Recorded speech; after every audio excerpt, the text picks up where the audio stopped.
Welcome to Kenton Teaches. Enjoy the video.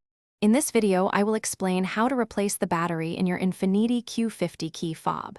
First, identify your specific key fob model, as designs can vary slightly.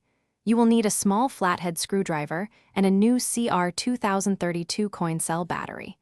Make sure you have a well-lit workspace to clearly see the small components. This simple task can save you a trip to the dealership. With your tools ready, locate the small release button on the side of your key fob. Press this button firmly and slide out the emergency key. This key is crucial for accessing the battery compartment. Next, use your flathead screwdriver to gently pry apart the two halves of the fob. Look for a small notch or seam where you can insert the screwdriver. Be careful not to damage the plastic casing. Once the key fob is open, you will see the old battery. Take a moment to observe its orientation, noting which side is facing up. This will help you insert the new battery correctly. Use your small flathead screwdriver to carefully lift out the old CR2032 battery.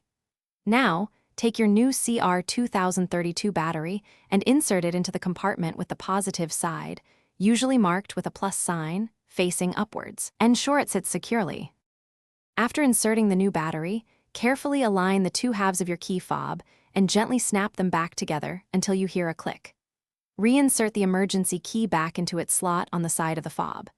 Before you head out, test the key fob's functionality with your vehicle to ensure everything is working correctly. Also, check the description below for a link to a fantastic book that can truly change how you think about money, along with other great deals. Thanks for watching. Please subscribe if this video was helpful.